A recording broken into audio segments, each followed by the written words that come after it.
I have an interesting seat at the table because we've been able to help many, many, many practices in every locational environment do this successfully. Whether it's an urban location, suburban location, large town, medium-sized town, small town, remote, rural, even if it's a practice that's located in a company town.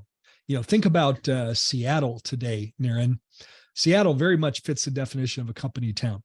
While there are many employers in Seattle, the employment landscape's dominated by 4 dominant employers: Microsoft, Boeing Aircraft, Starbucks.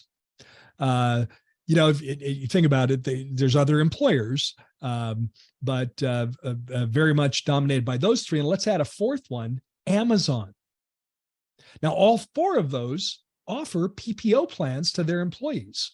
So there's dentists in Seattle. I could never do this here, right? Because of the dominance of those employers. And yet we have clients up and down the I-5 corridor in and around Seattle that have successfully dropped PPO plans. So I have a vantage point that says this can be done.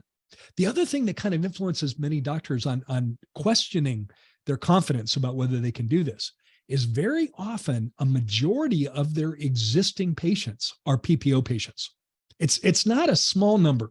When I ask, hey, doc, what % of your patients are PPO patients? They don't usually say, well, Gary, it's about 25%. It's about maybe 30%. That's not the answer that I get. Naren, what's the answer? We've had a chance to talk about this. Absolutely. What's the answer that I usually get?